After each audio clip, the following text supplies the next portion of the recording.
Welcome friends, আপনারা দেখছেন DD TV Bangla YouTube channel, সঠিক খবরের একমাত্র চ্যানেল।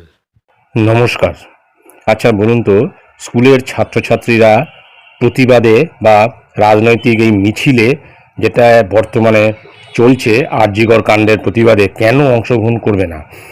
মেদিনীপুর, পশ্চিম মেদিনীপুর, বিশেষ করে পশ্চিম মেদিনীপুর জেলার ডিআইয়ের নোটিফিকেশানের ল্যাঙ্গুয়েজ যদি এরকম হয়, তাহলে ছাত্রছাত্রীরাও বিভ্রান্তিতে পড়ে যাচ্ছে যে তারা মিছিলে অংশগ্রহণ করবে কি করবে না। এখন যে প্রতিবাদ চলছে তাতে মিছিলে অংশগ্রহণ করছে বিভিন্ন স্কুলের ছাত্রছাত্রী থেকে শুরু করে শিক্ষক শিক্ষিকারা। তার মধ্যে পশ্চিম মেদিনীপুর জেলার office of the district inspector of school অর্থাৎ ডিআই অফিস থেকে যে বিজ্ঞপ্তি জারি করেছে তাতে যে লেখা আছে সেই লেখার ওপর ভিত্তি করে বলাই যেতে পারে যে ছাত্রছাত্রীদের মিছিলে অংশগ্রহণ করতে হবে।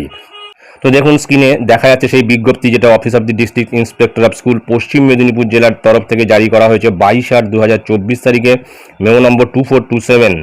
দেওয়া হয়েছে সমস্ত স্কুলের এইচওআইদের উদ্দেশ্যে অর্থাৎ প্রধান শিক্ষকদের উদ্দেশ্যে। তার মধ্যে রয়েছে জুনিয়র হাই স্কুল এবং higher secondary school.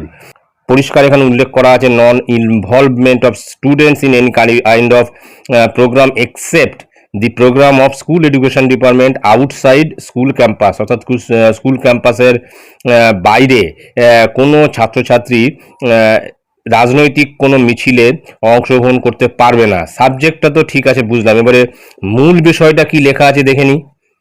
I have to inform him or her to take necessary action in respect of non-involvement of students in any kind of program except school education department outside the school campus. অর্থাৎ এখানে পরিষ্কার যে দু লাইনের যে অর্ডারটি রয়েছে তাতে পরিষ্কার উল্লেখ করা আছে যে যদি কোনো ছাত্রছাত্রী স্কুল ক্যাম্পাসের বাইরে কোনো মিছিল বা কোনো প্রতিবাদ সভায় অংশগ্রহণ না করে in respect of non involvement, অর্থাৎ কোনো প্রতিবাদ সভায় বা কোনো মিছিলে অংশগ্রহণ না করে, তাহলে তার জন্য নেসেসারি অ্যাকশান নেওয়ার জন্য রিকোয়েস্ট করা হচ্ছে বা বলা হয়েছে এই নোটিফিকেশনের মাধ্যমে। এবং এই যে নোটিফিকেশানের যে দুটো লাইন, এই দুটো লাইনের ওপর ভিত্তি করেই কিন্তু ছাত্রছাত্রীরাও বিভ্রান্ত হয়ে যাচ্ছে যে তারা প্রতিবাদে অংশগ্রহণ করবে কি করবে না। প্রতিবাদে অংশগ্রহণ করলে আবার স্কুলগুলিতে শোকজ আসছে।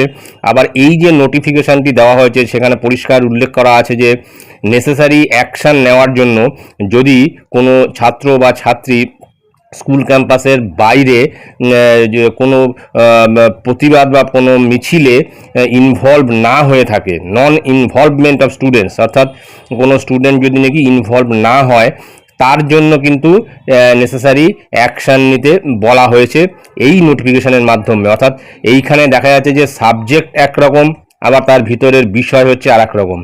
যাই হোক, তারপরে নিচে রয়েছে signature district inspector of school পশ্চিম মেদিনীপুর। অর্থাৎ এখানে নোটিফিকেশানটা দেওয়ার আগে অন্তত এই ভাষা বা অন্তত পড়ে একবার দেখে নেওয়া উচিত যে নোটিফিকেশানে আমি কি দিচ্ছি। এখন এই ধরনের নোটিফিকেশান থাকলে বিভ্রান্তি আরও বাড়বে। তো যাই হোক, আপনারা কমেন্ট করে জানাতে পারেন। এটাই ছিল যে গুরুত্বপূর্ণ আপডেট যেটা আমি আপনাদের সঙ্গে শেয়ার করলাম। ধন্যবাদ।